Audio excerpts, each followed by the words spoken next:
정치 비상구에 이어서 오늘 하루의 이슈를 또 깔끔하게 마무리해보는 정치, 사회, 스포츠, 세계, 경제 다 다룹니다, 여러분.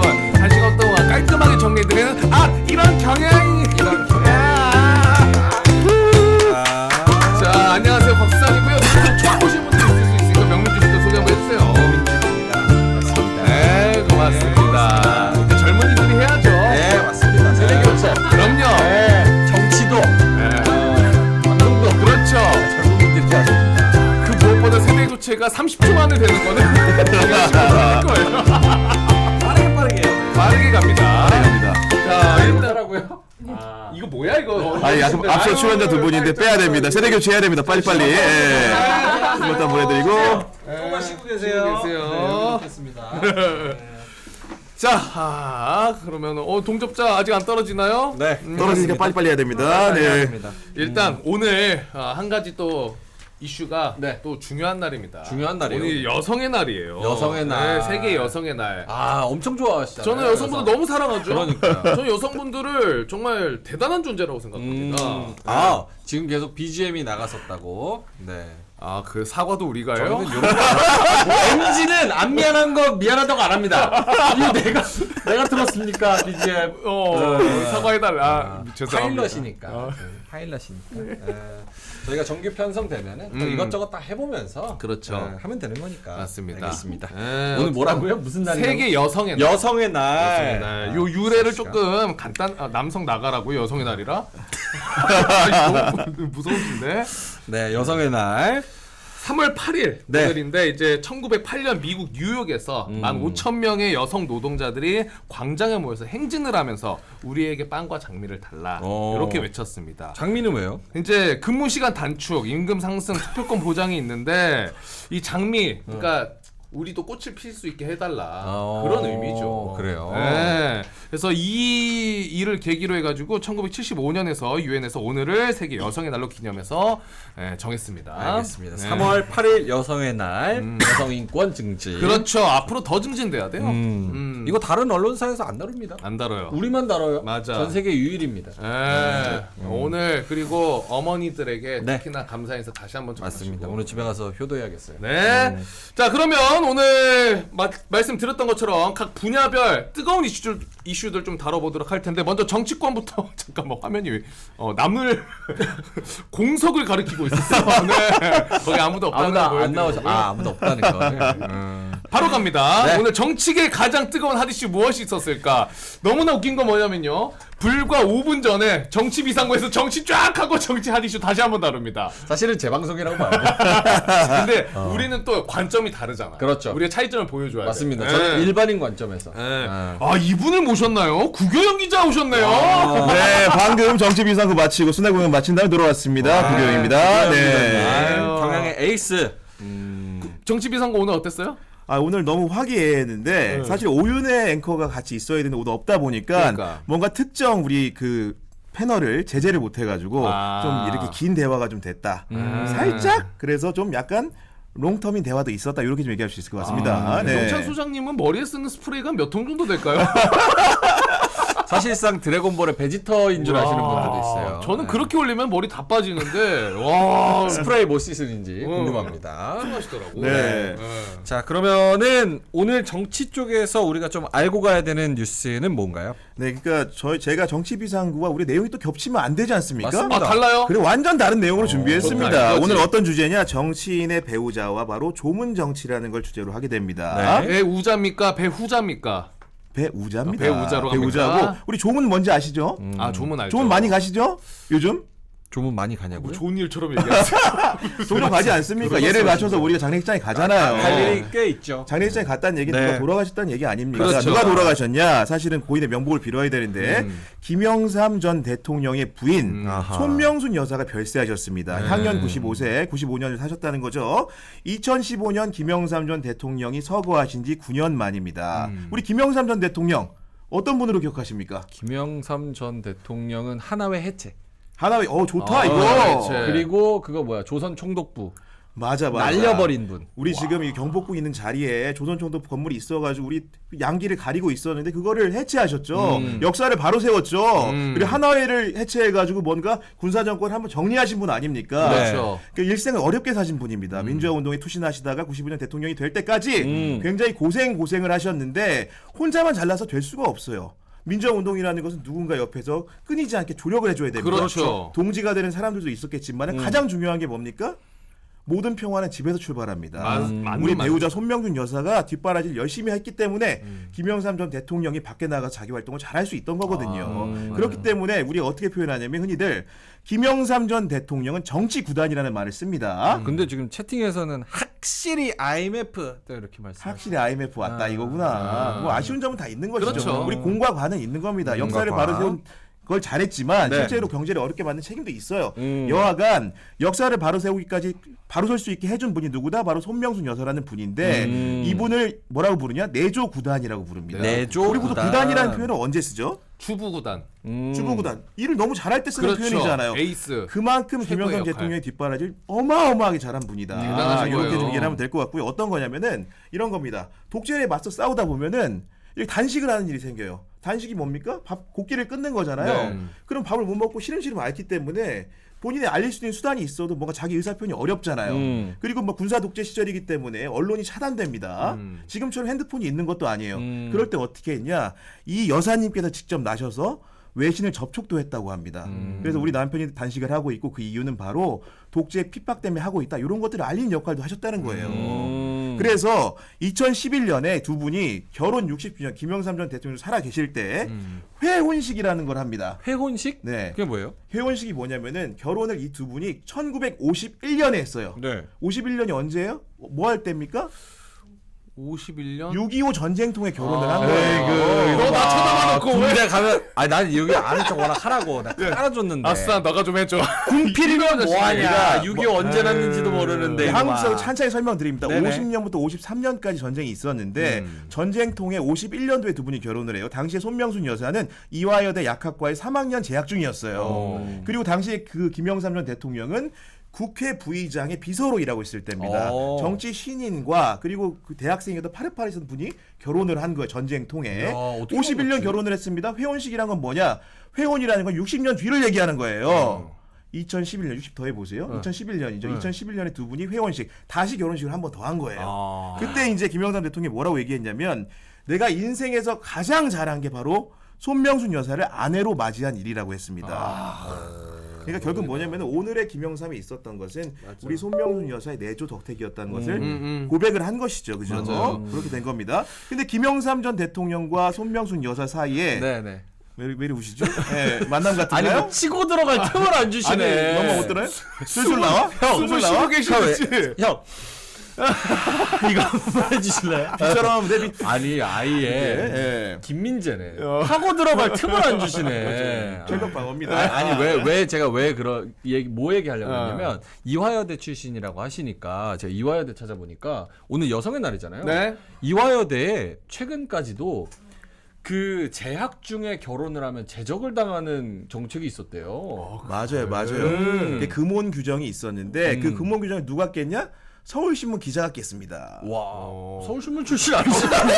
소문에서 지금 너무 투마치 전문가? 아니 뭐 경쟁상 때문에 뭐 자랑스럽다는 듯이. 재학 중에 금혼 규정을 깬 사람 내가 알고 있다는 거지. 지인 자랑? 개인 자랑이지. 인맥 이게. 자랑? 들어가야지. 뭐야, 이거. 모르는 사람이 없다 이렇게 들어가는 거 아닙니까 지금? 나 왜 헷갈렸어? 나 서울신문 와 있나? 헷갈렸잖아. 근데 그게 딱 들으면 뜨악하잖아. 근데 원래 그게 비하인드가 있대요. 뭐예요? 원래 옛날에는 이렇게 그 어린 소녀들을 납치해 가서 강제로 결혼시키는 문화가 있었대. 그래가지고 배움을 계속하기 위해서 미국 선교사들이 일부러 만들어 놓은 그런 정책을 만들어서 납치당해서 이제 결혼 못하게 아. 그렇게 막은 거라 그러더라고요. 근데 2003년에 폐지됐대요. 그렇군요. 네. 어쨌든 간에 늦게 됐다 폐지가. 늦게 됐어. 어떻게 보면 그때 당시 금혼 규정이 있었는지 없는지 모르겠지만 사실은 재학 중이기 때문에 적용 가능성이 큰데 여하간 전쟁통에 결혼을 하신 겁니다. 우리 조문을 가면은 누가 있죠? 상주가 있죠. 상주가 네. 있죠. 이분의 상주도 유명한 분입니다. 혹시 누군지 기억하시겠습니까? 글쎄요, 상주는 모르겠는데. 힌트를 좀 드릴까요? 네. 그 다리 몰락하고 있는 노래 있죠? 그 동명이인입니다. 다하리 몰락이? 달이 몰락하고 있네 있잖아요 노래. 누군지 몰라요? 죄송한데 저희는 아이브 세대여가지고. 네, 누구냐면은 죄송합니다. 우리 김현철이라는 분이라고. 김영삼 전 대통령의 아들입니다. 상주가 이제 김현철, 김영삼 대통령 기념재단 이사장이고요. 쓰라 이남 3녀였는데 이렇게 이분이 상주가 되신 거고요. 이분의 또 아들이 유명해요. 손자, 그러니까 김영삼 전 대통령과 손명순 여사의 손자도 유명합니다. 누구예요? 김민규 전 대통령실 행정관이라고 이번에 선거에 나오셨어요. 언제? 총선에? 이번 총선에 나오셨습니다. 아, 그래요? 명민주 씨보다 나이가 한 살 많아요. 그래요? 그렇지 8, 9, 34에 이번에 총선 출마를 했는데 어디에 출마했냐? 어디? 근데 괜히 얘기하지 않겠죠? 어. 부산 서구 동구라는 데 나왔는데 이 지역구가 자기 할아버지가 나와서 국회의원이 당선된답니다. 아, 역사적으로 의미가 있다. 그렇죠. 그렇게 나온 거예요. 근데 더 그 재밌다고 하면 안 되겠죠? 재밌다고 하면 안 되겠죠? 돌아가셨으니까. 근데 후보가 되려면 뭘 치러야 됩니까? 당내에서 여러 명이 경쟁하는 뭐라고 하죠? 경선한다고 하죠. 경선일이 이게 지금 오늘부터 5일장을 치러요. 네. 5일장 장례 중에 경선이 치러집니다. 와, 운명의 장난이네요. 그리고 10일과 11일에 투표가 이루어지는데 그 과정을 통해서 김민규 전 후보가 나온 그 부산 동구 서구에 또 후보가 결정된다는 점 이렇게 재밌는 포인트라고 할 수 있고요. 네. 그러면 조문이 있으면 또 누가 문상 오는 분들을 뭐라고 하죠? 조문객이라고 하죠. 네. 조문객이 당연히 있겠죠. 누가 갔어요? 유력 정치인 아닙니까? 오늘 첫 조문객이 이 사람이었습니다. 한번 맞춰보세요. 정답 한동훈 비대위원장. 딩동댕동 한동훈입니다. 국민의힘 빠르다. 지도부가 네. 가장 먼저 8시에 문을 열자마자 바로 가서 어. 김현철 당시 이사장과 아들이겠죠. 그리고 아까 말했던 김인규 손자까지 만나고 옵니다. 네. 근데 정치인들은 왜 조문을 갈까요? 어느 정도 메시지가 있지 않을까요? 그렇죠. 메시지가 당연히 발걸음에는? 있습니다. 가서 이제 어떤 메시지를 던졌냐? 바로 이제 우리 대통령에 대한 존경을 얘기하면서 민주화에 기여했던 부분들을 평가를 했습니다. 네. 그리고 그걸로만 방명록소 끝나는 게 아니에요. 정치인들이 왜 갈까요? 기자회견. 그렇죠. 기자들이 진을 치고 있습니다. 백부를 합니다. 그 한 번 더 자기를 어필할 수 있는 시간을 갖는 거거든요. 물론 조문이라는 게 굉장히 성스러운 자리고 하지만 그렇죠. 정치인이 반드시 조문장을 조문객으로 방문을 하는 것은 그런 부수적인 정치 활동에 그런 여파가 있기 때문에 그렇게 하는 것이다. 이렇게 좀 설명을 드릴 수 있을 것 같습니다. 근데 여기서 발언이 조금 이상하던데. 뭐라고요? 발언이요? 발언 뭐였어요? 네. 그러니까 한동훈 비대위원장이 김영삼 대통령 이제 기억하면서 그러니까 기억하면서 또 우리 여사님도 기억을 하면서 여사님을 김영삼 전 대통령 동반자로 함께 같이 싸운 대단한 분이다라고 하셨는데 사실 김영삼 전 대통령이 싸웠던 거는 보수 쪽 아니에요? 그러니까 그렇죠. 우리랑 싸우셨던 대단한 분이다 그러니까 이렇게 얘기한 거 보수의 아니에요? 생태가 달라진 겁니다. 뭐냐면은 사실은 민주화 운동을 김영삼, 김대중, 김종필 세 분이 같이 했어요. 네네. 그래서 전두환 대통령 아시죠? 전두환 전 대통령이 이렇게 군사정부 신군부 정권을 했는데 대통령이라고 하지 마. 87년에 이제 쉽게 얘기해서 그 대선을 치른 겁니다. 그때 3자가 같이 출마한 거예요. 그러니까 쉽게 민주화 세력은 분열이 되고 그 쉽게 얘기하면 신군부 세력은 일치단결을 해서 후임자인 노태우를 내세운 겁니다. 네. 그러다 보니까 선거가 이길 턱이 있어요, 없어요?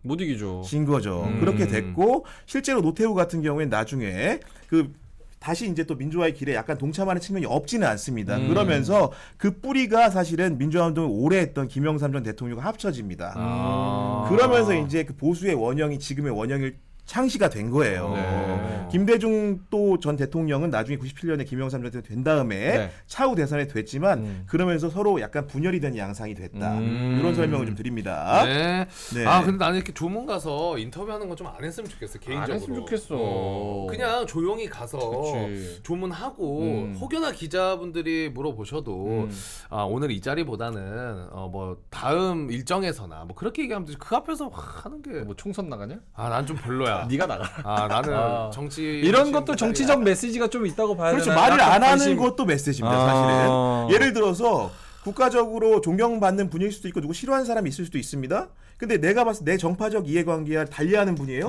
굳이 가서 거기서 그 사람을 기린다고 얘기할 필요가 있습니까? 없습니까? 득표에 도움이 안 되면 갔다만 오는 겁니다. 정치인은 입을 열어서 말을 할 때도 굉장히 의미가 있지만 특정 장소에 말을 안 하는 것도 큰 메시지입니다. 근데 친목도 이렇게 정치의 일환인 거죠. 어떤 주목받는 정치인이 여기 나타났다가 네. 부경 기자가 이제 취재를 갔어. 네. 그래가지고 이제 거기 뭐 장례식장에서 앞에 나와가지고 이렇게 물어봐.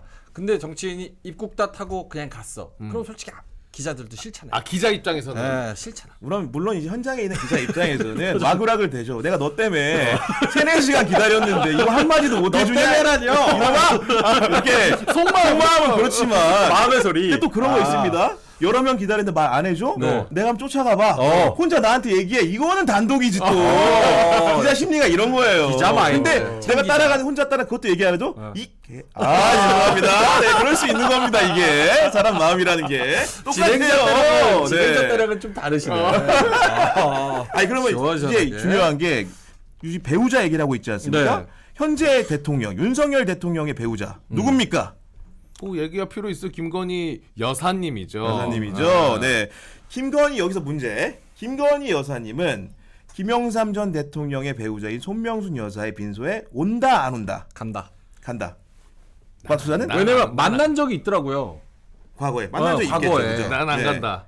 안 간다. 일단 설명을 좀 드릴게요. 지금 어떻습니까? 김건희 여사는 지난해 12월 15일에 네덜란드 순방을 마치고 국내에 복귀한 이후에 네. 공식 석상의 모습을 한 번도 드러내지 완전 않았습니다. 잠적인데. 잠적 상태예요. 예를 들면은 3.1절에 대규모 행사가 있었죠. 네. 지금까지 대통령이 취임한 다음에 3.1절에는 늘 배우자가 함께했습니다. 네. 김건희 여사 나왔어요. 이번 3.1절 안 나왔습니다. 슬퍼서. 아, 네.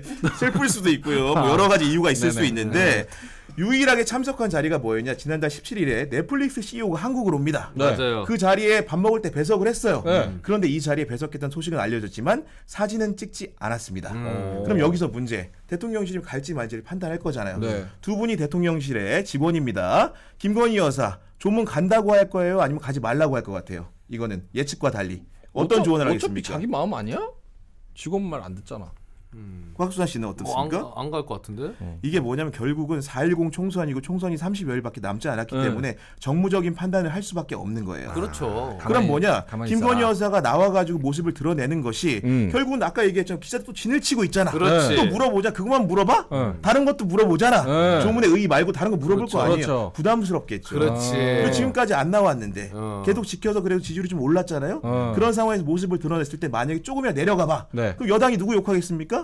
김건희 여사 김건희 욕할 수밖에 없는 탓하죠, 거잖아요. 탓. 그렇기 때문에 결국은 그런 고도의 정무적 판단이 남아 있고 일단은 윤석열 대통령이 어떻게 했냐? 오늘 본인이 오지 않고 비서실장 이하 참모들만 보냈습니다. 조문객으로. 그래서 실제로 5일장이기 때문에 올지 안 올지는 끝까지 지켜봐야 되지만 일단은 메시지와 조문객들만 보냈다는 점을 좀 말씀드릴 수 있을 것 같습니다. 알겠습니다. 이 김영삼 대통령 부인 손명순 여사가 좀 돌아가셨다는 거 네. 그리고 한동훈 위원장이 첫 번째로 달려가서 또 정치적인 메시지를 던졌다는 거. 네. 선생님이 알겠습니다. 대문짝만하게 그렇죠. 이제 그만 이렇게 써주셔서 이제 그만 나가보겠습니다. 네, 고생하셨습니다. 네. 기자님.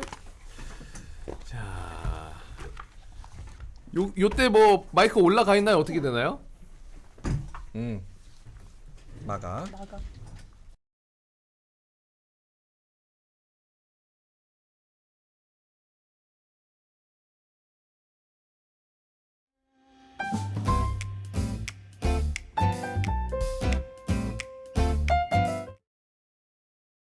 이어서 경제 소식도 들어봐야겠죠. 네. 이번 이슈 경제부 윤지원 기자님 모시고 함께합니다. 어서 오세요. 네, 안녕하세요.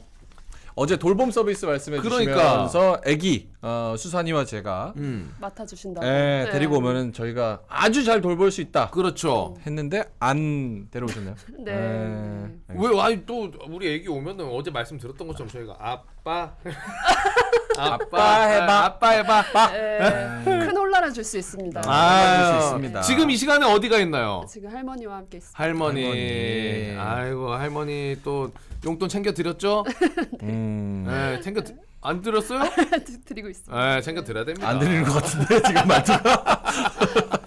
알겠습니다. 자, 그럼 윤지영 기자님, 오늘 경제 뉴스 뭔가요? 네, 사과 얘기 좀 해볼게요. 사과. 네, 요새 장 보신 분들 완전 깜짝 놀라셨을 거예요. 제가 방금 이마트 앱 이렇게 보고 왔거든요. 네. 4-5개 들어간 이제 1.3kg 정도 되는 사과 한 봉. 그거 얼마인 줄 아세요? 그거 뭐 해봤자 비싸봤자 그래도 4,000원이면 사야죠. 에이, 원래는. 정말 18,800원. 4-5개 들어있는데? 이게 심지어 13% 할인된 가격이고요. 한 개당 5,000원꼴. 솔직히 말씀드리면 제가 압구정 현대백화점 앞에서는 사과 하나 15,000원도 봤어요. 와. 사과 한 알 한 15,000원? 알 15,000원. 금발란 너. 이걸 뭐라고 영어로 뭐라고 하는지 아세요? 뭐라고요? 요새 애플레이션이라고 합니다. 애플레이션. 배 먹으면 되잖아요. 굳이 사과 먹어야 돼? 아, 근데 사과 먹고 싶어하는 분들도 워낙 좋아하는 분들 있을 수 있으니까. 사과를 엄청 싫어하는 분들도 계셔. 대통령. 아니 입맛을 모르니까. 아니, 오해하시면 안 됩니다. 아니, 사과를 싫어하실 수도 있죠. 접근 생소했어요. 좋아요. 배 신박했어요. 먹으면 되지 배. 그렇죠. 배나 이런 다른 것도 올랐어요? 네, 좀 비슷합니다. 이게 다 통계로 확인되는데요. 지난달 소비자 물가 1년 전보다 3.1% 올랐는데 특히 과일값 급등 영향이 굉장히 컸습니다. 사과만 보면 1년 전보다 71% 올랐고요. 네. 대체 과일 귤 78.1% 급등했습니다. 왜 이렇게 비싸? 네, 이게 이게 가격 비교 사이트가 있대요. 거기 따르면 한국이 사과 1kg 가격이 6.8달러로 세계 1위입니다. 우리나라가 네. 대한민국이 이게 왜 이렇게 비싸졌냐? 왜 비싼 거예요? 이것도 사실 좀 슬퍼요. 어. 이것도 슬퍼. 이것도 기후변화 문제가 또 상당히 있습니다. 이게 이상기후로 인해서 기본적으로 생산량 자체가 많이 줄어요. 공급이 줄었다. 네, 봄철에는 저온으로 열매 자체가 달리는 양이 줄고 여름에는 비가 오거나 너무 고온 때문에 유실이나 낙과가 생기고 또 수확기에는 또 잦은 우박 이런 것들 때문에 일단 생산량 자체가 많이 줄었습니다. 근데 이거 진짜 제가 뭐 자세히는 지금 잘 모르겠는데 네. 약간 들어봐야 될 게 이 생산하시는 분들 있죠. 농장 운영하시는 분들. 이분들은 오른 만큼 또 제가 못 받고 있을 수도 있어. 굉장히 예리한, 맞네. 중간에 예리한 슈팅하는 사람도 부분입니다. 분명히 있다. 예, 굉장히 예리한 유통 부분입니다. 쪽에서. 네, 맞아요. 근데 양 자체가 근데 사실 생산이 잘 안 되는 거는 또 맞는 것 같은데요. 이렇게 가격이 비싸면 어떻게 해야 될까요?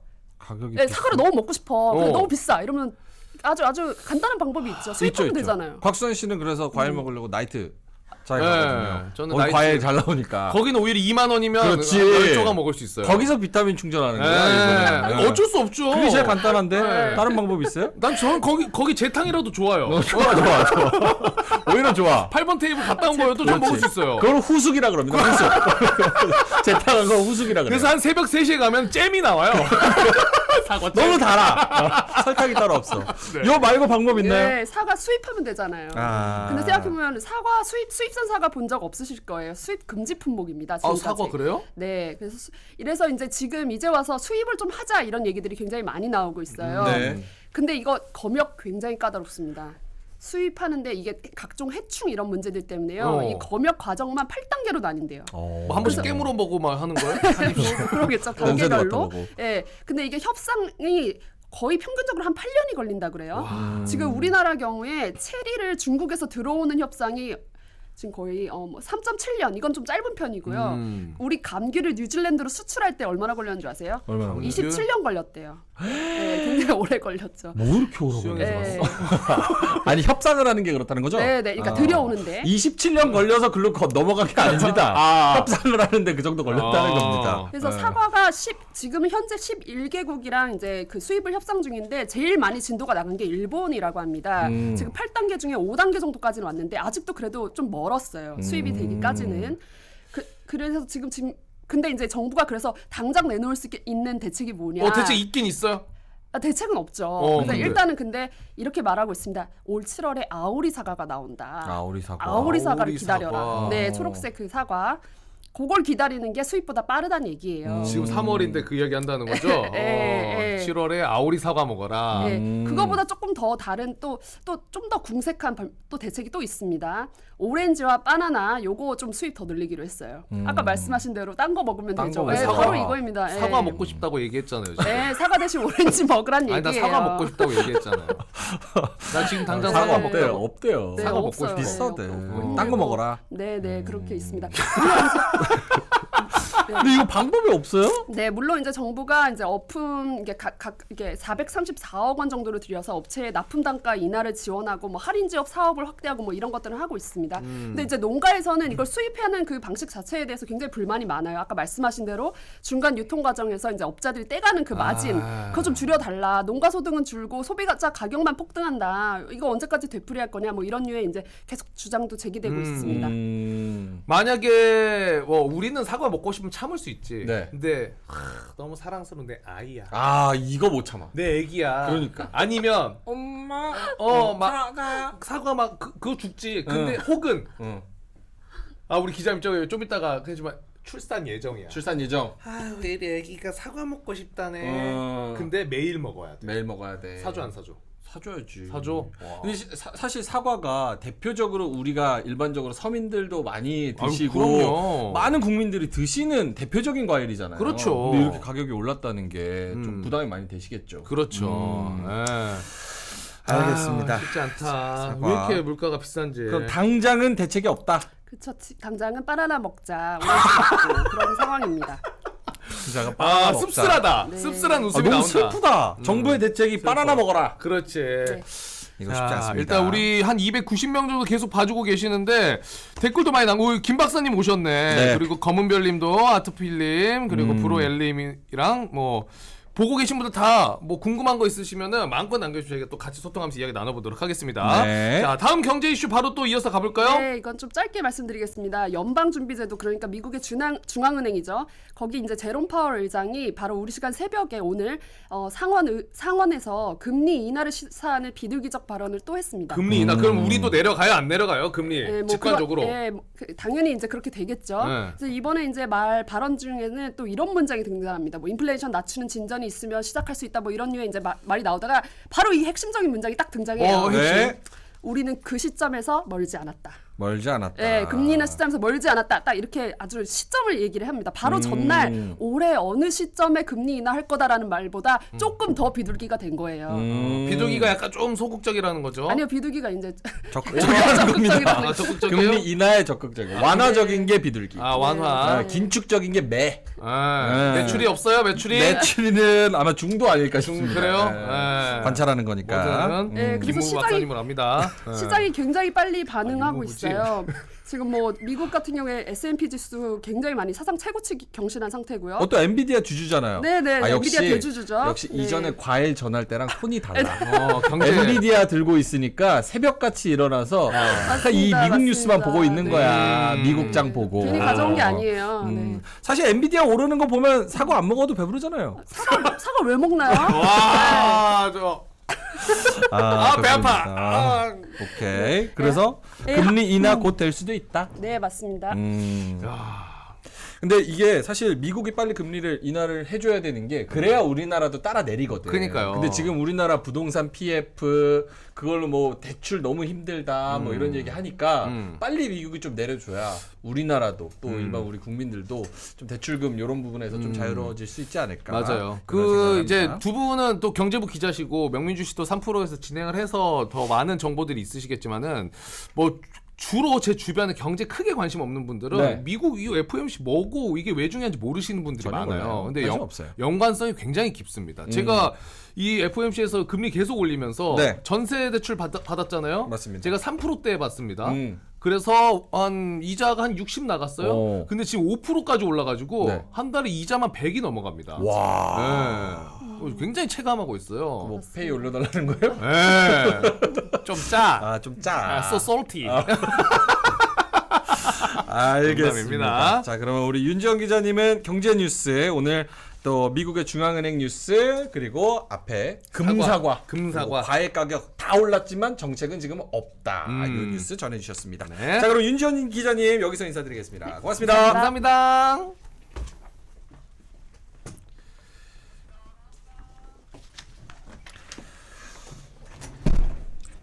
오디오 계속 나가는 것 같아요. 윤무부, 김무부라는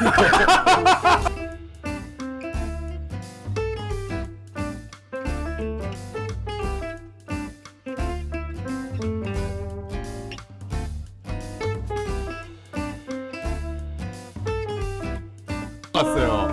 네. 독고무부 안 나온 게 어딥니까? 무부 안 됩니다. 네. 자, 그러면 오디오 나가나요? 네, 그러면 사회 뉴스로 가보죠. 자, 사회 이슈 짚어보도록 할 텐데, 경향신문의 경향 멋쟁이. 멋쟁이 태도 자세 진중권. 허남설 기자. 기자님 모십니다. 어서 오세요. 아, 네. 경향의 진중권 허남설입니다. 안 돼. 스스로 그렇게 프레임 짜지 마. 여기 방송하시는 분들 아니라서 던지면 다 물어. 그러니까 함부로 던지면 안 돼. 큰일 난다고. 아 지금 근데 아까 잠깐 옆에서 들으셨지만 네. 지금 출산 예정이시잖아요. 그렇습니다. 우리 예. 형수님께서 5월. 예. 금사과 매일같이 너무 땡겨 하셔. 그러면은 사러 가십니까? 아, 그렇죠. 오늘도 사과값 벌러 휴일인데 나왔잖아요. 아, 맞네. 그렇습니다. 휴일인데 또 나오셨습니까? 아, 예. 그렇습니다. 예. 저희 기자들은 금요일에 쉴 때가 있어서 금토를 쉴 때가 있고 일요일 날 출근을 하는데. 그래서 아까 네. 기다리면서 하품을 아 그럼 오늘 이것만 하러 나오신 거예요? 아, 이것만 하러. 예. 와, 감사합니다. 자, 그러면 이것만 하러 나오셨으니까 네. 또 좋은 뉴스 그렇죠. 들고 나오셨을 것 같은데 사회 뉴스 첫 번째 뉴스는 어떤 이야기입니까? 네, 조금 약간 어떻게 보면 무거운 소식인데요. 예, 그 고위공직자 그 범죄수사처가 지금 최근에 해병대 최상병 순직 사건 수사에 대한 외압 의혹 이거를 수사하고 있었는데 그 주요 피의자 중에 한 명이 이제 이종섭 전 국방부 장관이었거든요. 근데 이분이 그 얼마 전에 이제 주 호주 대사로 임명이 됐고, 그것부터 문제야. 네, 그리고 근데 알고 보니까 이 수사 때문에 출국 금지가 걸려 있었는데 네. 오늘 그 출국 금지가 풀려버렸습니다. 누가 풀어준 거예요? 네, 법무부에서? 법무부가 풀어준 거죠. 오. 네. 출국 이야. 금지를 한 것도 법무부, 그거를 푼 것도 법무부. 네, 와. 그렇습니다. 근데 대박입니다, 이거를 이거. 좀 경과를 좀 잘 모르시는 분들을 위해서 경과를 한번 되짚어 봐야 되는데요. 이제 외교부가 이제 나흘 동안에 많은 일이 있었습니다. 이제 외교부가 이종섭 전 장관을 호주 대사에 임명한 게 발표한 게 바로 나흘 전입니다. 4일이에요. 네. 예, 그리고 원래 당초 그 계획대로 따르면은 오늘이죠, 8일. 그 인천국제공항을 통해서 이종섭 장관이 시드니로 출국을 하게 돼 있었습니다. 시드니. 네. 그런데 이제 뭐 사람들이 생각을 한 거예요. 이종섭 뭐 보니까 최상병 수사 여기에 걸려 있는 거 아니야? 외화부? 그래서 이제 막 언론과 시민단체에서 이런 인사를 할 수가 있느냐? 외국에 가면 수사를 어떻게 받느냐? 그러니까요. 비판이 막 나온 겁니다. 그러다 보니까 이제 지난 6일 이틀 전에 보니까 그 공수처가 이미 지난 1월에 그 이종섭 전 장관을 출국 금지 조치한 사실이 이제 밝혀진 겁니다. 그렇죠. 네, 그러면 이제 지난 1월에 출국 금지를 걸었는데 이 사람을 지금 2달 뒤에 호주 대사로 임명해서 외국에 내보내겠다는 거는 사실상 수사를 회피하겠다는 의도 아니냐? 그렇죠. 이런 티나는 식의 거죠. 비판이 막 정치권에서 나오기 시작한 겁니다. 근데 갑자기 어저께 이종섭 장관이 한 번도 수사를 안 받던 사람이 어저께 갑자기 공수처에 출석을 해서 수사를 받았습니다. 4시간 받았어. 4시간 동안 받았습니다. 겨우. 네, 4시간 동안 이제 받고 나서 오늘 출금이 해제가 된 겁니다. 음. 네, 법무부는 그 이유에 대해서 이제 이렇게 밝혔습니다. 최근 출석 조사를 장관이 받았고 본인이 수사에 적극 협조하겠다고 밝히고 있다. 그래서 이제 출금을 해제했다라고 하고요. 그리고 그 방금 전에 이제 이종섭 전 장관이 그 KBS와 잠깐 인터뷰를 했는데 네. 이 내용을 보니까요. 나도 출금된 사실을 몰랐다. 아. 네. 그리고 보도 이후에 법무부에 해제를 요청했고 법무부가 이것을 받아들인 거죠. 그리고 호주 대사 역할에 충실하겠다. 뭐 곧 출국하겠다. 뭐 이런 얘기를 한 것 같습니다. 요거 이제 오늘 제가 매부쇼에서 잠깐 다뤘는데 네. 변희재 대표 있지 않습니까? 네. 그분은 6년 전 사건 때문에 출국 금지가 걸려 있어서 신혼여행을 못 간대요. 그래서 신혼여행을 목포로 가신다 그러더라고. 관광 비자로도 못 가. 진짜 못 간대. 출금이 아직도. 아직도 안 풀린대. 어. 그리고 이제 그분 주장에 따르면은 출국 금지 조치를 본인이 모를 수가 없다 그러더라고. 아, 날라오겠지 당연히. 본인한테 그게 간다 그러던데 뭐 이거는 팩트는 체크를 해봐야겠지만 그분 주장으로는 네, 그렇습니다. 지금 근데 대통령실에서 이걸 과연 알고 있었느냐? 에이. 네. 대통령실에서는 이렇게 얘기하고 있어요. 그 출국 금지는 본인에게도 고지되지 않는다. 그러니까 우리도 몰랐다. 대통령실이 공수처에 수사사항을 물어볼 수가 있느냐? 뭐 그럴 수 없다. 그래서 알 길이 없는 게 당연하다. 이렇게 얘기를 했고 오늘도 한동훈 그 여당 비상대책위원장도 비슷한 취지로 얘기를 했더라고요. 보니까. 네, 그래서 알 수 없다라고 하는데 정말 어떻게 됐어요? 근데 이게 대통령이 검사 출신 아닌가요? 아니 그리고 대통령실이 무슨 동네 파출소야? 그걸 모를 수가 있나? 그러니까 이게 참 그래서 미스테리한 상황인데 이게 그런데 지금 당장 이제 문제는 그러면은 이게 호주에서 이거를 볼 때 어떻게 보고 있을까 이 상황을 원래 그 대한민국의 대사가 오늘 입국을 했어야 되는데 네. 갑자기 알고 보니까 이 사람이 그 자국에서 출국 금지네? 그렇지. 언제 오는 거야? 그렇지. 그거 다 의전을 준비해 놨을 텐데요 맞아. 분명히. 네, 그래서 이런 것들도 과연 문제가 좀 될 것 같고요. 창피하죠 좀. 네, 그래서 근데 어쨌든 이종섭 장관 같은 경우는 이제 이종섭 대사죠. 이종섭 대사는 이미 호주로부터 승인, 그러니까 외교적 절차 절차로 이제 아그레망 이제 그 대사로 와도 좋다라는 승인은 받은 상태라고 합니다. 진짜 이거 쉽지가 않다. 이거 심지어 출국 금지 돼 있는 거 밝힌 것도 네. 언론에서 짚은 거예요. 그래서 이슈가 된 거지. 안 그랬으면은 이거 쓱 그냥 호주 가가지고 시드니 출신이잖아요. 호주는 12전 살았거든요. 시드니 출신이에요. 아, 이거 엄청 멀어요, 여기. 거기서 호주 대사 뭐 만날 일은 없지, 그 한인들이. 아, 있죠. 있어요? 그럼요. 있죠. 무슨 일? 뭐 대학생들이나 아니면 거기서 알바도 많이 하고 어. 그리고 뭐 많죠. 엄청 많죠. 근데 가면 창피하지. 이거 다 알 텐데. 아니 그러면 거기도 한인분들이 약간 커뮤니티 형성이 돼 있잖아요. 그러면은 대사가 올 때도 거기에서는 약간의 이슈입니까 그래도? 아니 그렇게까지는 아니고 그렇게까지는 거기는 안 해? 사실은 뭐냐면 이거는 뭐 제 생각입니다. 다 네. 그렇다는 건 아니고 살짝 놀러 오는 자리예요. 그래. 아니 거기 날씨 좋다. 아니 거기 휴양지고 거기가 세계에서 가장 좋은 그런 바닷가, 골프장 막 이런 거 다 있습니다.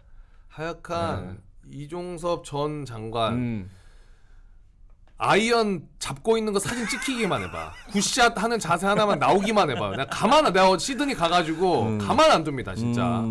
일단은 어쩔 수 없이 가긴 갈 거 아니에요 지금. 네. 상황이. 그래서 이게 응. 지금 상당히 근데 이 최상병 그 순직 사건이라는 게 사실 굉장히 슬픈 사건 아닙니까? 대한민국 군인이 그것도 해병대 아무나 가는 게 아니라 그렇죠. 자원에서 가는 거잖아요. 자원에서 갔는데 그 수색하는데 동원이 됐다가 이게 불행하게 사망을 했는데 이거 진실을 좀 밝혀야 되지 않겠습니까? 네, 이게 그 점에서 좀 이게 수사가 좀 제대로 진행됐으면 좋겠습니다. 우리는 네. 이렇게 얘기하지만 사실은 진짜 나라에 지키러 봉사하러 간 분이 사망한 사건이에요. 그럼요. 근데 지금 핵심 피의자를 바로 그냥 출금 해제시키고 가 저기 10시간 비행기 타고 가라. 10시간 걸리는 거야. 10시간 걸려요. 직항으로 가도 가. 이거는 말이 안 됩니다. 이거 사실상 어떻게 해서든 보내면 안 돼. 그게 그래. 사실 제일 중요한 거. 김학이 그 출금 걸린 거 튀려 그랬을 때 딱 걸렸었잖아. 맞아요. 그때처럼 딱 걸려야 되는. 네. 이 와중에 또 제가 팬이 있나요? 네 아이디 아니에요? 제가 보낸 겁니다. 5,000원. 5,000원. 감사합니다, 수산 씨. 네. 에스파 여신바라기님 감사합니다. 네. 자, 요거 있고요. 또 다음 소식 하나 또 가볼 거예요. 요거는 댓글로 사실 우리가 이거 굉장히 중요한 이슈인데 이슈들 다른 걸로 다 덮여가지고 또 쓱 지나가고 묻혀있는 일들이에요. 후쿠시마 오염수. 후쿠시마 오염수. 요 일본 지금 은근슬쩍 지금 내보내고 있는지 어쩐지 몰라. 뉴스가 많이 안 나와요. 후쿠시마 오염수 관련해서 기사 뭐 있습니까? 네, 그래서 후쿠시마 원전 오염수를 저희 시청자분들 요구에 따라서 네. 준비를 한번 해봤는데요. 네, 봐야 돼요. 한번 이제 짚어봤습니다. 근데 이게 기사가 거의 안 나와요 요새. 그래, 그러니까. 네, 그래서 저도 이게 자료 찾는데 좀 애를 먹었습니다. 그래서 어쨌든 한번 되짚어 보겠습니다. 네. 후쿠시마 원전 오염수 방류가 시작된 게 2023년 8월 24일입니다. 그때 처음 방류하기 시작했고 이제 반년 이상 지났는데요. 예. 근데 이제 지금 상황이 어떻다면 지난 2월 28일부터 4차 방류 중입니다. 하고 있어요? 네, 4번 문을 연 거예요. 야, 네, 지금 4차 방류 중이고 지금 우리나라 정부 같은 경우에는 그 전문가를 현지에 파견을 해가지고 국제 원자력 기구와 함께 이렇게 좀 시찰도 하고 화상 회의를 통해서 모니터링을 하고 있다. 네. 이렇게 얘기하고 있고 근데 보니까 또 이런 얘기도 나왔어요. 5, 6차 반류 준비 현황을 확인했다. 그러니까 앞으로도 계속 방류를 한다는 얘기입니다. 가서 이거 네. 잘 되고 있는 것을 보는 것도 있겠지만은 5, 6차 그거 현황을 보면서 5차, 6차 이렇게 내보내는구나. 알았어. 네네. 여태까지 했던 그런 행보를 보면은 아마 밸브 열어주고 있을 수도 있어. 가서. 옆에서? 네, 잘 나와요. 더 돌려 더. 네, 오른쪽으로. 돌리고 있을 수도 있어. 아리가또라. 이라샤이마세요. 안 됩니다. 야, 이거 웃을 문제가 아닌데. 네, 그러니까 아이고, 그래서 이제 정부가 과연 지금 무엇을 하고 있느냐, 뭐 이렇게 좀 걱정을 많이 하시고 이제 오염수 자체에 대해서 걱정이 많으시잖아요. 네. 근데 정부가 지금 보면요, 2023년 6월부터 이제 매일같이 후쿠시마 방류 관련해서 브리핑을 하고 있습니다. 매일? 네, 매일 하고 있어요. 네, 지금 브리핑이 어저께 확인해 보니까 네. 180차 브리핑까지 했습니다. 그래요? 그러니까 180번 했다는 얘기예요. 그럼 여기 내용을 보면은 수산물 방사능 검사, 또 해양 방사능 검사, 이제 물을 검사하는 거죠. 그리고 뭐 일본의 방류 현황 같이 뭐 아까 5, 6차 방류를 준비하고 있다. 이런 내용을 담아서 계속 브리핑을 합니다. 그러면서 이제 오염수의 당길 수 있는 이제 인체에 치명적일 수 있는 핵종, 뭐 삼중수소, 세슘, 스트론튬, 코발트 이런 것들도 검사한 결과를 발표하는데 지금까지 나온 결과들을 보면 다 뭐 그렇죠. 적합하다. 기준치보다 훨씬 낫다. 문제 없다라는 그런 내용들을 좀 하고 있고요. 그래서 우리 브로엘님이 지금 물어봐 주셨는데 왜 이렇게 뉴스 메인에 안 나오는지. 근데 기자님이니까 이 네. 보도가 많이 안 되고 기사가 많이 작성이 안 되는 이유가 있습니까? 개인적으로 보시기에? 이제 뭐 그 기사를 솔직히. 쓰는 뉴스 업계에서는 뭐 그런 얘기가 있습니다. 사람이 개를 물면 뉴스가 되지만 개가 사람을 물면 뉴스가 안 된다. 그러니까 이게 약간 오염수 방류가 어떻게 지금 계속 반년 동안 하고 있는 거잖아요. 그럼 어떻게 보면은 일상이 돼버린 거예요. 이제는. 저희에. 아, 그러니까 슬프다. 뭔가 새로운 상황, 뭐 예컨대 삼중수소가 뭐 이만큼 되게 많이 나왔다더라. 뭐 이런 상황이 밝혀지지 않는 다음에야 뉴스거리가 안 된다고 전통적으로 미디어 업계에서는 판단을 좀 하는 그런 경향이 좀 있는 것 같습니다. 물론 이제 많은 분들이 계속 지속해서 보도해 주시길 바라겠지만 그렇죠. 뭐 그런 속성도 있다는 그러니까 점. 일반 네. 국민 입장에서 저는 뭐 어떻게 생각하냐면 이게 일반 국민이랑 정부랑 합심해서 일본하고 싸워도 요 문제는 사실 굉장히 쉽지 않은 문제입니다. 그렇지. 근데 국민만 죽어라고 외치고 있고 정부는 뒷짐지고 있어. 오히려 가서 밸브 열고 있을 수도 있다니까. 맞아. 그러니까 아예 뭐 내가 외쳐서 뭐해. 저쪽에서 딱 그 모든 권한을 가지고 있는 정부가 맞아. 안 하겠다는데. 맞아. 그러니까 약간 허탈감에 좀 관심도가 떨어진 게 아닌가 이런 생각이 듭니다. 네. 우리도 약간 그 국민들도 약간 진짜 집중하고 정신을 똑바로 차리고 있어야 되는 게 네. 솔직히 말하면 이거 후쿠시마 오염수 지금 이제 4차 방류 한다고 했을 때 하는 분들도 있지만 또 절반 정도는 또 내보냈구나 하고 이제는 익숙해져 버린 거야. 얘기하신 것처럼 우리들 받아들인 우리도. 근데 요 그 조금 익숙해지는 거를 내려놔야 됩니다. 네, 계속 경계해야 돼요. 알겠습니다. 이거 우리나라 어쨌든 오긴 온다는 거 아니야 나중에는. 이 물이. 그렇죠. 이제 오죠. 한 바퀴 돌아서 오죠. 네, 이제 뭐 방류가 지금 보면요, 방류를 계속 한 7,800톤 이렇게 하고 있거든요 한 번에. 근데 이게 지금 130만 톤이에요 오염수 전체가. 이거 다 내보내려면 한 20년 걸립니다 최소. 예, 계속 지켜봐야 됩니다. 알겠습니다. 이래놓고 토요타 타고 퇴근하시면 배신감 듭니다. 안 버스 돼요. 타고 갑니다. 네, 버스 타고 갑니다. 오늘 저녁 이 작가에 가시면 안 돼요. 비빔밥 스시 먹는 거 보이면 큰일 납니다. 오늘만큼은 안 돼. 안 돼. 진짜. 네, 어쨌든 오늘 또 사회 뉴스 전해주신 허남선 기자님 여기서 인사드리도록 하겠습니다. 고맙습니다. 네, 감사합니다. 자, 사회 다뤄봤고 정치 다뤄봤고 경제 다뤄봤고. 경제 다뤄봤고. 이런 경우에는 정말 알차다. 나중에 결혼해서 아이를 키워요. 네. 수산물 먹일 수 있겠어? 못 먹일 것 같아. 근데 워낙 좋아해. 집에서 막 강고동 노래 불러 막. 그러니까 이제 걱정인 거죠. 그러니까. 안 먹일 수도 없고 그렇다고 먹이자니 불안하고 이런 게 좀 이제 걱정인 거죠. 맞습니다. 자, 그러면 이번에는 세계로 한번 또 떠나볼까요? 네. 월드 이슈 어떤 것들이 있는지 유경선 기자님 모십니다. 어서 오세요. 네, 안녕하세요. 네. 그 기자님. 네. 명민주 씨 본 적 없어요? 그래서 그냥 구면인 걸로 하려고요. 아, 그래? 이제는 진짜 구면이지. 어제 봤으니까. 구면이지. 어제도 구면인 듯 했는데 오늘 확실히 구면이야. 진짜 구면이야. 유경선 기자님. 네. 자, 그러면 외신 뉴스에 좀 재밌는 거 어떤 거 있나요?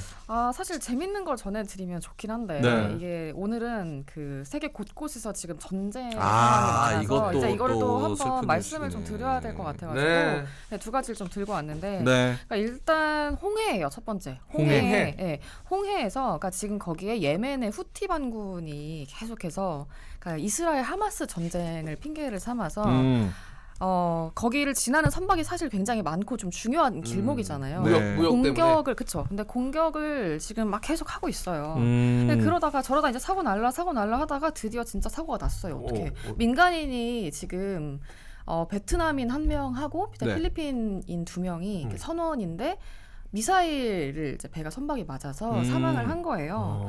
이제 이런 일이 지금 벌어져서 굉장히 이제 홍해 상황도 점점 좀 심상치 않아지는 추세에 있습니다. 반군이 쏜 미사일에 선박이 그렇죠. 맞아서. 네네네. 이거 심각하다. 이게 민간인 사망은 처음인 거죠? 그렇죠. 작년 10월에 이제 이스라엘 하마스 전쟁 발발 이후에 11월 정도부터 홍해에서 이제 뭐 선박을 뭐 납포를 시도를 한다든지 계속 활동을 해왔는데 예, 이러다가 지금 처음으로 지금 민간인 사망자가 발생을 하게 된 거예요.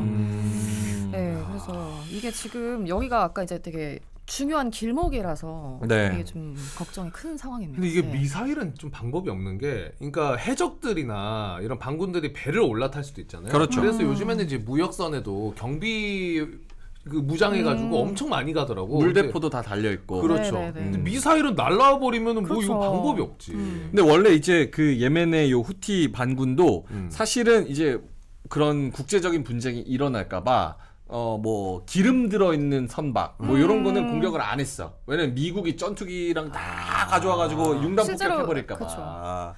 아, 그것도 약간 좀 비겁하게 한 거네, 그럼 또? 그러니까 뭐 이제 깔짝깔짝 큰 사고는 안 쳐야 네, 되니까 좀 너무 심각한 걸 사고를 치면 안 되니까. 근데 될 만한 거. 예. 근데 민간인까지 또 사망을 했다고 하면 근데 쉽지 않네요. 이게 실제로 경제적으로도 이런 불안 요소 발생하면 영향이 있어요? 엄청나게 사실 영향이 크죠 여기가. 그 아마 기억하실지 모르겠는데 3년 전에 그 수에즈 운하에서 배가 이렇게 좀 잘못 대각선으로 이렇게 길막을 한 적이 있어요. 컨테이너선이.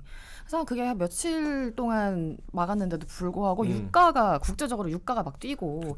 왜냐하면 거기가 이렇게 굉장히 이제 아프리카 대륙을 이렇게 돌아가지 않을 수 있는 길목이잖아요. 그러니까 빨리 갈 수 있는데 여기가 막혀버리면은 아래로 이렇게 쭉 돌아가야 되니까 이제 뭐 물동량 뭐 영향도 있고 뭐 스케줄도 많이 걸리고 시간이 더 많이 걸리니까 당연히 이제 경제에 많이 영향을 주는 이런 상황이고. 이렇게 물동량이 막히면 뭐가 문제냐면 물동량이 뭐야? 물동량 이렇게 왔다 갔다 배 왔다 갔다 하는 거. 또 한품 주쇼 이거 동량이 아니고? 나 그거 나 진짜 몰라서 그랬어. 물동량. 물동량. 제 발음이 죄송합니다. 동량. 물동량. 양현량 할 때. 그렇죠. 양현량 오랜만에 들어본다. 물동량. 물동량이 막 이렇게 막혀버리면 뭐가 뛰냐면 물가가 뛰어요. 국제 유가 뭐 전체적인 뭐 유통 물가 이게 뛰어요. 그러면은 아까 우리 초반에 경제 얘기했을 때 금리 안 내립니다. 왜냐면 물가가 높으니까 금리를 풀어줄 수가 없는 거야. 다 연결돼. 그러면은 높은 금리가 계속됩니다. 그럼 우리나라는 부동산 PF 요것도 계속 더 길어지는 거예요. 그러니까 이게 예멘의 후티 반군이 우리랑 뭔 상관이야 이렇게 얘기를 하지만 여기서 사고 나가지고 다 배들 돌아가고 가격 올라가고 이러면 금리 인하도 늦어진다. 그래서 네. 여기 어떻게 못 잡나? 어떻게? 혼을 못 내나? 우리 가? 출동해? 후티 반군은 혼을 못 내? 아 우리가요? 네.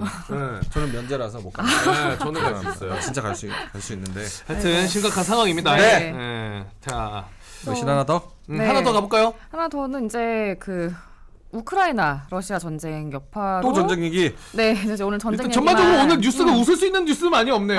전쟁. 그러게요. 아까 뭐 물가 사과 못 먹고 이런 얘기 하다가 또 이제 전쟁 얘기까지. 근데 또 중요한 뉴스니까. 네, 중요하긴 하니까요. 그러니까 사실 뭐 예고가 됐었던 바긴 한데 스웨덴이 200년 만에 중립국 지위를 탈피를 해서 북대서양 조약기구에 가입을 이제 해서 공식적으로 7일자 현지 시간 7일자로 합류를 했어요. 이제 이렇게 되면은 그 나토는 그런 조약이 있잖아요. 만약에 회원국 중 하나가 공격을 받으면 이거는 그 우리 회원국에 대한 침략은 그냥 다 동맹국에 대한 침략으로 간주해서 자동으로 다 이제 공격을 할 수 있게 나토가. 아 그래요? 그 조약을 스웨덴도 이제 적용을 받게 된. 그러니까 내 친구 때리면은 우리 다 같이. 다 몰려가는 거야. 어. 학생 때도 누구 친구 하나 맞고 온다 옆 동네에서. 그렇지. 야 누구한테 맞았어? 지금 야 다 가자 해가지고 맞아, 이렇게 맞아. 가잖아. 오락실 앞으로 오. 초등학생들. 그게 나토 느낌. 나토다. 네, 그게 나토 느낌. 근데 여기에 나토에 안 들어가 있는 나라들은 네. 이렇게만 들으면은 무조건 들어가야지. 같이 이렇게 하나 돼가지고 으쌰으쌰 지켜주고 서로 좋은 건데 안 들어간 나라들은 어떤 이유로 안 들어가는 거야?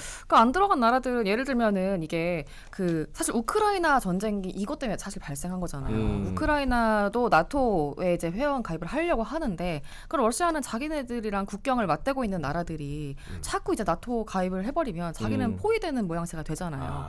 그러니까 이런 군사적 긴장이 점증되는 게 싫으면 그렇죠. 이거를 조금 조심하자 이렇게 얘기할 수 있는 거죠. 그래서 사실 스웨덴도 그 가입 신청은 좀 빨리 했어요. 2022년에 전쟁 발발하고 나서 한 3개월 만에 일찍 했는데 이 여러 가지 그런 좀 고려할 사항이라든지 이런 것들을 좀 보다 보니까 말하자면 이제 좀 가입이 늦어지긴 했는데 어쨌든 중요한 거는 이제 가입이 됐고 그러니까 러시아는 이제 완전 발트해 쪽에서 그 나토 회원국들에게 완전 이제 다 포위되는 이런 모양이 된 거죠. 네. 이 러시아 우크라이나 전쟁은 제가 진짜 아시죠? 예전에 매일경제에서 경제방송 저 할 때 네네. 그게 지금 1년이 넘은 것 같은데 그때도 맞습니다. 다뤘던 이슈들인데 한참 됐죠. 아직까지도 2022년 2월부터니까 진짜 오래됐죠. 지금 분위기가 벌써. 어때요 지금 실제로? 그러니까 지금 근데 이제 러시아가 봄철을 맞아서 완전 대공세를 준비하고 있다고. 러시아가? 네. 하고 얼마 전에는 그 그리스 총리가 이제 젤렌스키 대통령을 만나러 우크라이나의 오데사에 갔는데 거기가 항구가 있어서 되게 중요한 또 요충지거든요. 근데 거기에서 완전 코앞에 미사일이 떨어진 거예요. 500m에서 800m 정도 범위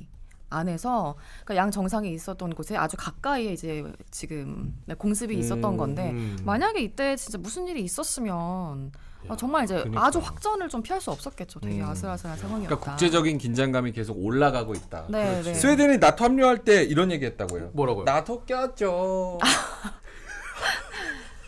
자, 그러면 우리 유경선 기자님, 네. 구면인 유경선 기자님 오늘 외신 두 가지 스웨덴 이야기와 앞에 뭐 했는지 까먹었지만 민준아 너무 부담 갖지 마. 예매. 네. 어쩐지 뭔가 불안불안해 보이길래 나는 뭐 하려고 그러나 근데 준비한 게 그거. 나토 꼈죠. 재밌었는데? 아, 네, 알겠습니다. 일본에서 아마 나토 먹으면서 나토?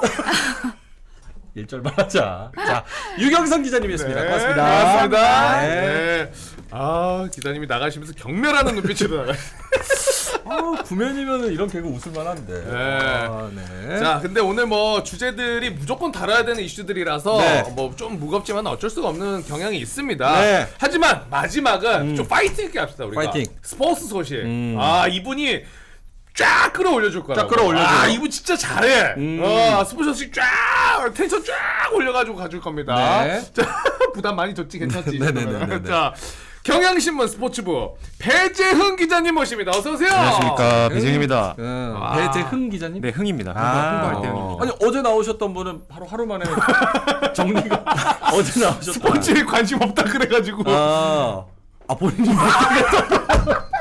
어제 나오셨던 기자님이 저희가 뭐 어떤 운동 좋아하시냐고 스포츠 기자님이니까 그랬더니만 전 사실 운동 싫어합니다. 아니 저한테 어제 갑자기 급하게 그 카카오톡 메신저가 와서 너 해봤냐? 뭐 유튜브나 이런 거 해봤냐? 물어보시더라고요. 저는 뭐 해봤다 하니까 이제 바로 제안이 들어왔어요. 그분 선배님이신가요? 선배님이죠. 근데 네. 이 경향 기자분들이 진짜 진정성 있다. 왜? 내가 스포츠 안 좋아하는데 여기 나가서 스포츠 뉴스 전달하고 있는 나를 못 참는 거잖아. 그래서 이제 대타를 넣으신 건데 우리 배재흥 기자님은 스포츠 좋아하시죠? 그럼요. 저는 좋아합니다. 저는 이제 좋아해야만 할 것 같고 네, 좋아하게 됐습니다. 제일 좋아하는 운동 뭐죠? 저는 농구를 좋아합니다. 농구. 포지션 뭐예요? 뭐 이제 4번, 5번, 포워드, 센터. 이거 진짜 네. 하시는 겁니다. 네. 현재 지금 국내 농구 리그 국내 리그에서 지금 1위 팀 어디입니까? 1위 팀 말씀이십니까? 네. 말씀이십니까? 아니 DB 아닙니까? DB. DB 맞아요. 요즘에 안 봐가지고. 깜짝 놀랐습니다. 쉽지 않을 뻔했는데. 통과. 다행입니다. 이제 됐다 이제 됐다. 진짜 스포츠를 좋아하시는 스포츠 기자님으로 저희가 모셨습니다. 어제 기자님 난 제일 웃겼던 포인트가 뭔지 알아요? 근데 그럼 스포츠 기자 어떻게 이렇게 하게 되셨어요? 위에서 그냥 하라니까. 진짜 진솔해. 저희 경향은 막 허례허식 이런 거 다 안 붙입니다. 거짓이 거짓말 안 없어요. 해요. 네. 자, 알겠습니다. 우리 진짜 스포츠 광 배재흥 기자님이 전달하시는 스포츠 뉴스. 네. 근데 뉴스는 또 야구 뉴스입니다. 그렇죠. 자, 어떤 뉴스인가요? 네, 이제 이번 겨울부터 봄 아마 가을까지 계속 그 이슈몰이를 할 것 같은 류현진 선수 소식 준비했는데요. 이제 어제 류현진 선수가 12년 만에 대전 마운드에 올라서 투구를 했습니다. 저도 그 현장에 직접 갔다 왔는데. 대전 갔다 오셨어요? 갔다 왔습니다. 차를 몰고 힘들게 갔다 왔습니다. 그래서 류현진 선수랑 등판 자체도 큰 관심을 모았지만 이게 차세대 에이스 문동주와 선발 맞대결. 대박입니다. 네, 요거 때문에 정말 말 그대로 난리가 났는데 네. 그 구단이 이제 유튜브로 생중계를 했습니다. 이날 경기를. 근데 최다 시청자 수가 79,997명이었습니다. 거의 뭐 이례적으로 큰 관심을 받았다고 맞아요. 할 수 있습니다. 그 한화 이글스 이제 각 구단마다 자체 유튜브 채널이 있거든요. 한화 이글스가 류현진 선수 복귀하고 나서 조회수가 엄청 뛰었어요. 많은 분들이 관심을 많이 가지고 있고 야구 이제 개막이 얼마 안 남았는데 아마 올 시즌에 관전 포인트가 굉장히 많을 겁니다. 류현진 선수도 복귀를 했고 그러면서 한화 전력이 굉장히 강화가 많이 됐어요. 근데 이제 롯데자이언츠는 두산 그 사령탑이었던 김태형 감독이 또 롯데로 내려가면서 거기도 분위기 혁신이 확 됐단 말이에요. 네. 그렇기 때문에 각 구단마다 지금 변곡점들이 굉장히 많아가지고 순위 예상이 원래는 이런 말씀 드리기 뭐하지만 한화는 개막 전에도 대부분 한화는 뭐 8, 9위 하면 진짜 잘하는 거겠다. 그러니까 모든 구단이 내 밑에 깔고 있는 듯한 느낌이었어. 그게 기대치야. 그리고 너무 안타깝지만 결과도 거의 그렇게 나왔어요. 근데 올 시즌은 아무도 모른다라는 게 지배적입니다. 네. 류현진 선수. 오면은 좀 네. 달라집니까 이거? 달라지죠. 제가 봤을 때는 확실히 달라질 것 같고 왜냐면 이제 한화 선발 마운드의 좀 약점이라고 마운드 약점이라고 할 수 있던 게 선발진이었는데 왜냐면 외국인 투수 2명이 있는데 좋은 기량을 보여주고 있긴 하지만 이제 1선발로서는 조금 아쉽다는 평가가 좀 있었는데 류현진 선수가 들어오면서 단번에 1선발 숙제를 해결할 수 있게 됐습니다. 한화 입장에서는. 네, 방금 또 기량 얘기해 주셨으니까 하나 소식도 제가 야구판에 있었으니까 그럼요, 소식 그럼요. 하나 전해주자면 롯데자이언츠의 정말 많은 분들이 사랑했던 박기량 치어리더. 박기량 치어리더. 네. 그분은 압니다. 류현진은 몰라도. 그렇죠. 박기량 치어리더가 네. 그 오래 몸담았던 롯데 치어리더를 떠나 떠나. 두산 베어스. 두산 베어스. 서울로 옵니다, 명민조 씨. 야구 보러 가야죠. 야구 시즌이잖아요. 국민 스포츠. 너 야구 잘 안 좋아하잖아. 아니에요. 야구 진짜 좋아해요. 흥분돼요. 야구는 날 흥분시켜요. 네. 응원 지정석 앉을 거예요. 그럼요. 응원석 바로 앞에. 네. 그 자리가 명당이더라. 좋습니다. 근데 지금 야구를 말씀드렸던 것처럼 개막 네. 얼마 안 남아서 팬분들이 워낙 많기 때문에 기대감이 높아요. 맞습니다. 네. 다음 또 야구 소식으로 하나 더 있을까요, 혹시? 네, 이제 바로 내일부터 이제 시범 경기가 시작됩니다. 프로야구 시범 경기가 시작되는데 그게 정규 경기예요? 시범 경기입니다. 시범 경기. 정규 우리 같은 거야, 파일럿. 파일럿. 요거. 우리야, 파일럿. 그것도 룰 지켜서 다 합니까? 그럼요. 우리랑 좀 다르네. 정규 리그 정규 시즌은 23일부터고 네. 그에 앞서서 시범 경기를 이제 내일부터 시작을 하는데 이게 올해 프로야구에 변화되는 제도들 이런 것들이 엄청 많습니다. 그중 하나가 그 자동 볼 판정 시스템이라고 이른바 로봇 심판이라고 불리는 시스템이 새로 도입됩니다.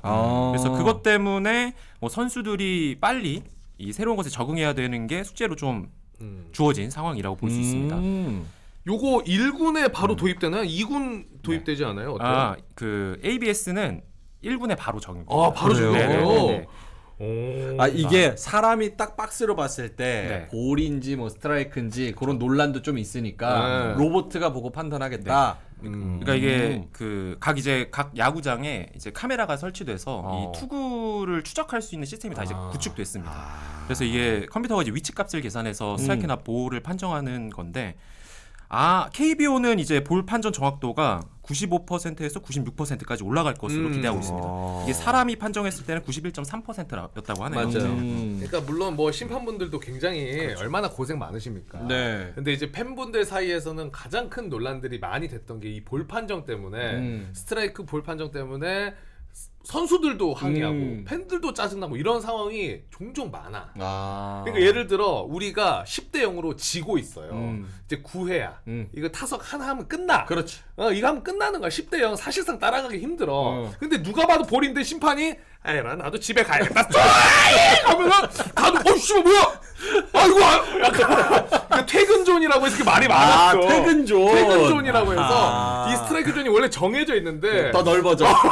넓어지 가끔 내려가. 시적 허용. 가끔 그런 경우가 있어가지고 그런 경우가 있군요. 논란이 된 경우가 몇 번 있었죠. 근데 요 ABS가 도입되면서 네. 경기는 더 좋아지겠지만 경기장을 찾는 관객들은 조금 줄어들 수도 있다는 생각은 좀 드네요. 왜요? ABS가. 네, 왜냐면 이거 스트라이크인지 볼인지 그거 소리 지르려고 가시는 분들도 있잖아요. 스트라이크야 볼이야 이러고 소리 지르는 분들. 근데 그거는 그대로 사람 심판이 그렇게 크게 외쳐줍니다.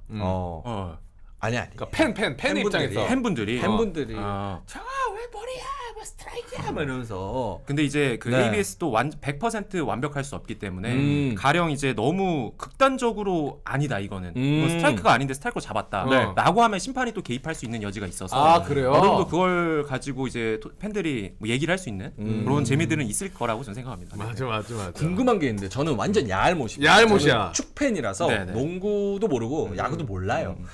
근데 야구는 유독 심판의 힘이 되게 센 스포츠 같아요. 맞아요.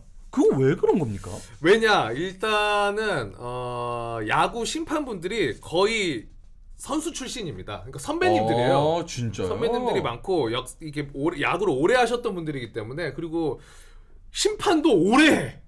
정년이 없기 때문에 심판도 오래 하셔서 권위가 좀 있지.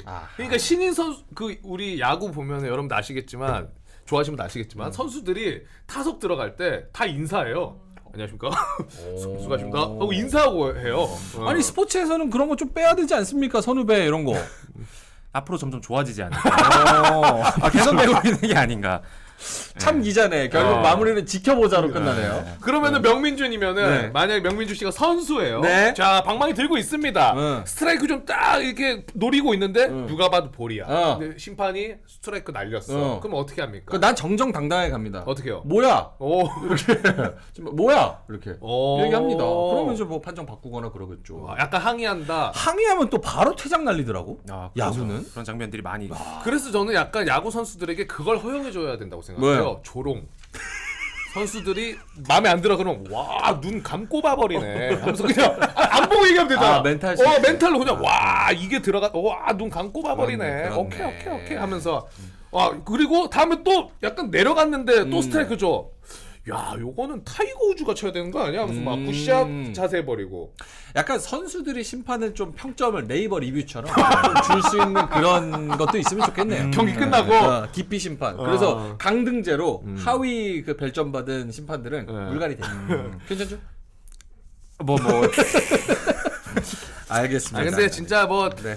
조금 재미섞어서 말씀드렸지만 심판분들도 고생 많으십니다. 공정하게 하려고 최대한 노력하시고 네. 참고해 주시면 좋을 것 같아요. 자 이렇게 해서 오늘 야구 스포츠 소식까지 조금 들어봤고 우리 네. 기자님 개인적으로 좋아하는 구단 있습니까? 저는 한화 좋아합니다. 한화. 네. 올 시즌 순위 몇 위 예상하십니까? 그래도 이제 영입을 많이 했기 때문에 많이 류현진 했기 선수도 오고 그래서 5강은 또 해야 되지 않을까. 뭐 가을 현장 야구? 가을 맞습니다. 가을 야구 좀 해야 되지 않을까. 5강까지는 보고 있다 그래도. 네, 내부적 선수들도 그런 의지들이 크고 의지는 다 크죠. 아무래도 저희도 동접 10만 의지 있어요. 자, 의지대로 되면 아름다운 세상이겠죠. 한화 화이팅입니다. 우리 배재영 기자님도 화이팅이고 자. 진짜 스포츠에 미쳐 있는 우리 참 스포츠 기자 우리 배재영 기자님은 여기서 인사드리겠습니다. 고맙습니다. 감사합니다. 자 오늘도 이렇게 해서 근데 약간 우리 프로그램은 네. 진짜 스피디하고 스피디해요. 시간 가는 줄 모르겠다. 방송 하다 보면은 사실 방송도 지루한 방송들 있잖아. 맞습니다. 하면서도 뭐 약간 약간 이런 방송들이 있는데 이렇게 하품 참는 방송. 네. 우린 그런 건 아니어서. 근데 여러분 좀 어떠셨습니까? 그래도 한 140분 정도 계속해서 쭉 지켜봐 주셨고 네. 잘 지켜냈어 이 정도면은. 아까 300분까지 올라갔는데 이제 뭐 뒤쪽에 외신이나 스포츠 이런 건 또 관심 있으신 분들만 또 있으시고 그렇죠. 또 퇴근하시는 분들도 겹칩니다. 네. 나중에 이게 더 오르려면 차라리 조금 아름다운 분들이 진행을 하시고 우리가 옆에서 멘트만 하는 건 어때요? 좋아요. 그게 나을 것 같아요. 차라리 네, 우리가 좀 얼굴이 별론가? 그럴 수도 있습니다. 어쨌든 여러분 많이 사랑해 주시고 네, 저희가 또 유쾌하고 재밌고 또 알찬 그런 뉴스들 이런 경향이에서 하루 뉴스를 쫙 정리해서 드리겠습니다. 근데 저희가 또 파일럿이라서 시간이 바뀔 수도 있죠. 바뀔 수도 있고요. 네. 오늘이 마지막일 수도 있습니다. 여러분. 그거 지켜봐야 그동안 혹시 저희가 안 나타난다면 감사했다는 말씀은 저희가 예의는 이렇게 바릅니다. 인사를 3번 드릴까요 오늘 그러면은? 어때요? 왜냐면 녹화본 희망을 가지고 해야죠. 일단 그러면 네. 혹시 모르니까 네. 희망찬 걸 마지막으로 하고 희망찬 거. 일단 혹시 모르니까 그동안 함께 해주신 여러분 대단히 고맙습니다. 됐고 두 번째 아니면 다음에 뵙겠습니다. 다음에 자 여러분 다음에 저희 또 찾아뵙겠습니다. 시간은 조금 바뀔 수 있다는 네. 점 참고해 주시고요. 오늘도 퇴근 안전하게 하시고 네. 하루 고생 많으셨고 주말 행복하게 보내시길 바라겠습니다. 끝까지 함께 해주신 여러분 대단히 고맙습니다. 오늘은 이런 경향이 수고하셨습니다. 뉴스데스크처럼